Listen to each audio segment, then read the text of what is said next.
Picture this. It's 2:15 p.m. on a Wednesday afternoon in Providence. Municipal Court. Judge Frank Caprio opens a case file and sees a familiar last name that makes him sigh. What he doesn't know is that the young man about to enter his courtroom believes his father's badge makes him untouchable. The defendant strolls in wearing designer jeans, expensive sneakers, and a smug grin that radiates privilege. Tyler Brennan, 21 years old, son of County Sheriff Michael Brennan. His blonde hair is perfectly styled. A gold chain glints under the courtroom lights, and he chews gum as if he's at a movie theater instead of facing criminal charges.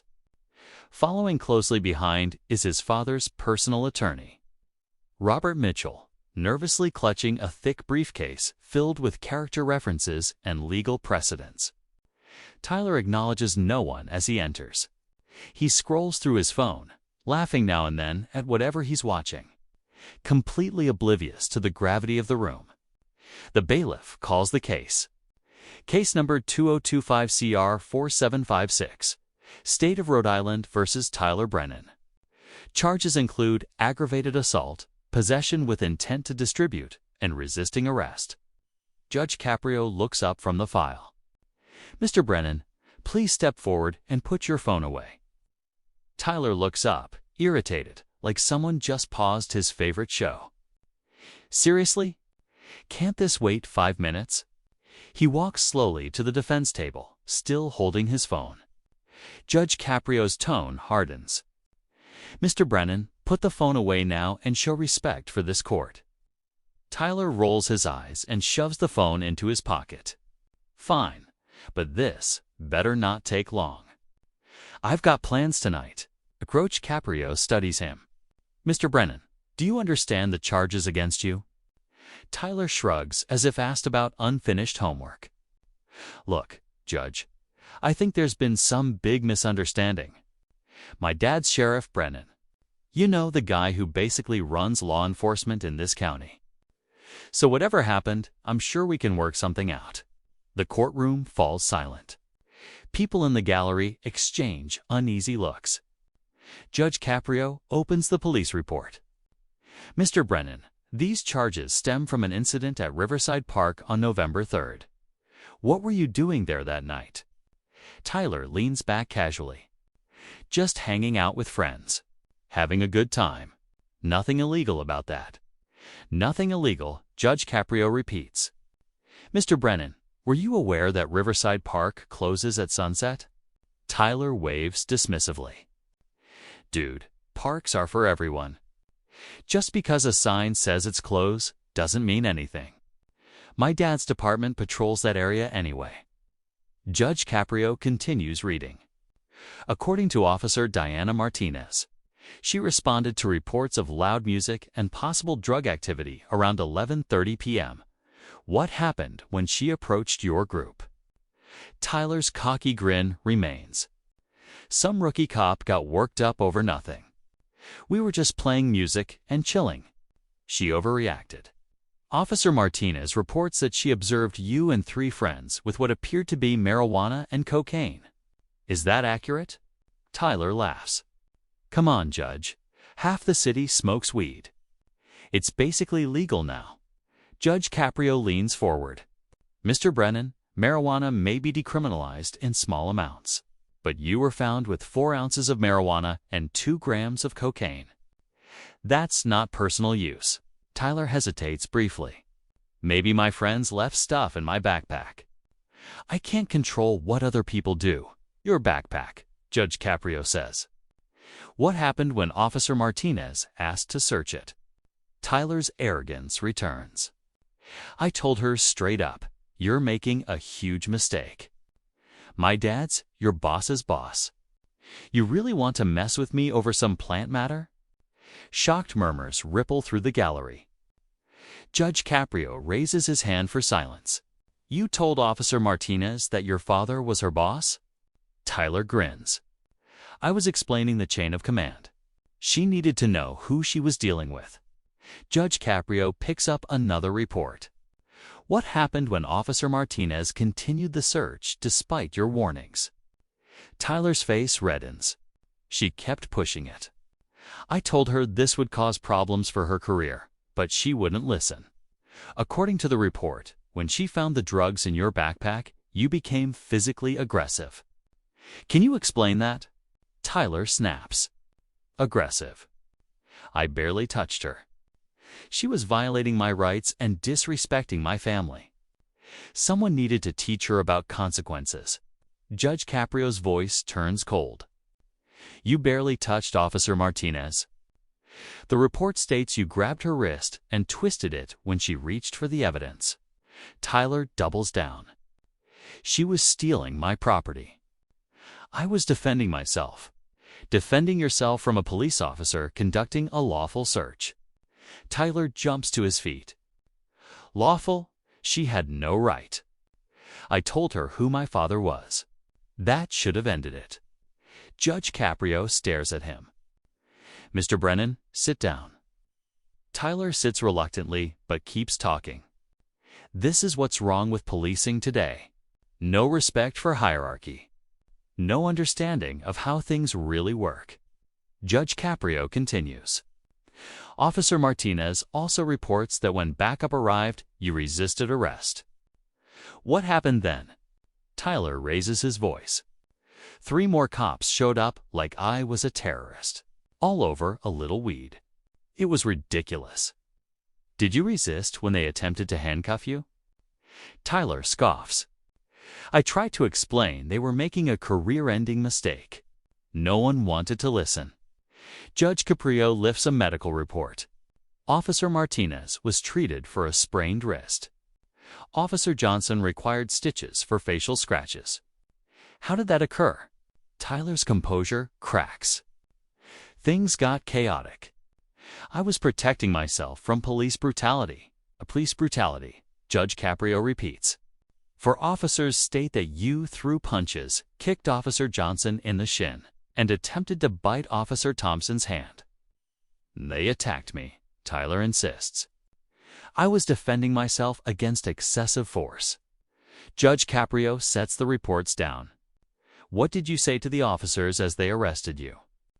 Tyler hesitates. I don't really remember. I was upset. Judge Caprio reads aloud. Multiple witnesses state you repeatedly shouted, "You can't touch me. My dad's the sheriff. You'll all be directing traffic by tomorrow. Is that accurate?" Tyler straightens. I was explaining the consequences of their actions. They needed to understand the political reality. The political reality, Judge Caprio echoes. What did you say when they placed you in the patrol car? Tyler shifts uncomfortably. I was angry.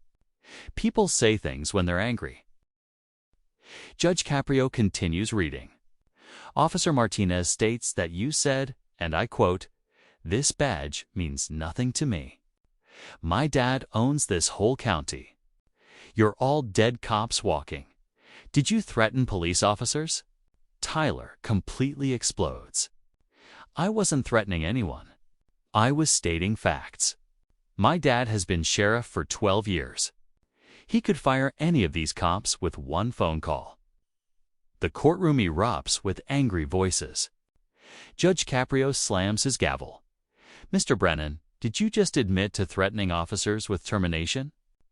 Tyler realizes he's sinking deeper, but can't stop himself. It's not a threat if it's true.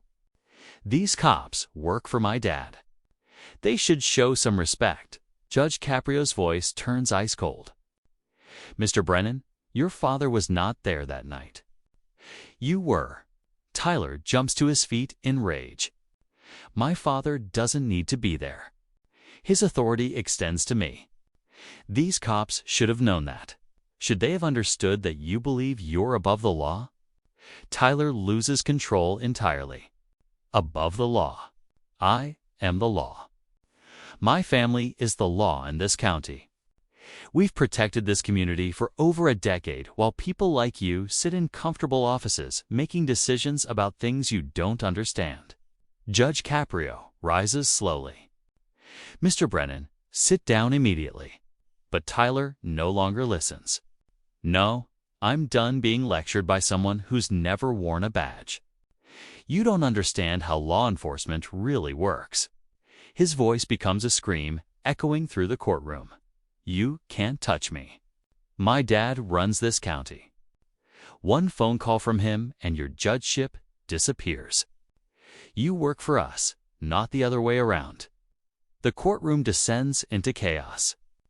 People shout in outrage, gasping at his arrogance. The bailiff moves toward Tyler at once. Judge Caprio's face turns pale with controlled fury. "Bailiff, arrest Mr. Brennan for contempt of court." Tyler sees the handcuffs and completely loses it. "No, you can't arrest me. I have immunity. My dad's the sheriff. This is illegal." The bailiff reaches for him, and Tyler fights back. "Get off me. You have no authority over me. I'm sheriff's family. This is assault." Tyler thrashes, knocking over his chair and trying to push past the bailiff. "You're all going to pay for this. My dad's going to destroy every one of your careers." 2 more bailiffs rush in as Tyler continues to struggle. "This is kidnapping. I'm being falsely imprisoned. You can't treat me like a common criminal." Judge Caprio watches coldly as Tyler is forced into handcuffs. "Mr. Brennan, you are a common criminal, and you're about to learn what that means." Tyler is shoved back into his chair, handcuffed and breathing heavily. "This isn't over. My dad's going to sue this court into bankruptcy. You have no idea what you've done." Judge Caprio waits until Tyler stops screaming. "Mr. Brennan, for possession with intent to distribute, I sentence you to 3 years in state prison." Tyler's face drains of color. 3 years? For weed? Are you insane? For aggravated assault on a police officer, I add 2 more years. Tyler begins to shake. 5 years. My dad will stop this. He'll have you removed from the bench. Judge Caprio's voice hardens like stone. For resisting arrest and assaulting multiple officers, I add 1 more year. Tyler breaks down. 6 years. Please, Judge, I'm only 21. This will ruin my life. For contempt of court and threatening this court's authority, I add 2 additional years. Tyler sobs. 8 years. I can't do 8 years. Please, I'll apologize. I'll do community service. Judge Caprio leans forward. Mr. Brennan, you spent the last 20 minutes explaining why you believe you're above the law. Now you'll spend the next 8 years learning why you're not. Tyler's attorney finally speaks. Your Honor, perhaps we can discuss a plea, Mr. Mitchell. Caprio interrupts. Your client threatened this court and claimed immunity from prosecution. There will be no plea negotiations. Tyler makes one last desperate attempt. Judge, please. Call my dad. He'll explain everything. This is a misunderstanding. Judge Caprio lifts his gavel. Mr. Brennan, I don't need to call your father. He'll read about your sentencing in tomorrow's newspaper. Reality finally sets in. Wait, you can't do this. I have rights. I demand to speak to my father. You'll see your father during visiting hours, Judge Caprio replies. If he chooses to visit? Tyler begins screaming again as the bailiffs prepare to remove him. This is illegal. My dad will take your job. You'll never work in this state again. Judge Caprio brings down the gavel. Mr. Brennan, you will report to the Department of Corrections immediately. Case closed. As Tyler is dragged from the courtroom, still shouting threats and calling for his father. Judge Caprio turns to the gallery where Sheriff Brennan sits in the back row, his face buried in his hands. Sheriff Brennan, Judge Caprio says quietly, I'm sorry this had to happen in public. Sheriff Brennan stands slowly, his voice heavy with shame. Your Honor, I failed as a father. My son never learned that wearing a badge means serving others, not ruling them. He looks toward the door where Tyler vanished. I spent so much time building my career that I forgot to build my son's character. Today, you did what I should have done years ago."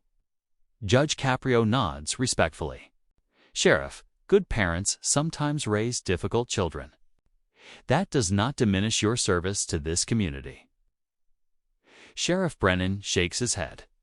"It reflects my failure to teach him that authority comes with responsibility, not privilege." As Sheriff Brennan exits the courtroom, Judge Caprio writes a note in the file. Badge immunity does not exist. Character immunity does. He had neither. 5 years later, Tyler sits in a prison visiting room across from Officer Diana Martinez, now promoted to detective.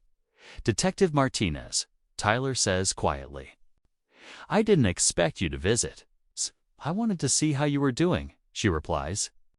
"And I wanted you to know your wrist healed fine." Tyler nods, ashamed. "I'm sorry I hurt you. I'm sorry I threatened your career. I was completely wrong."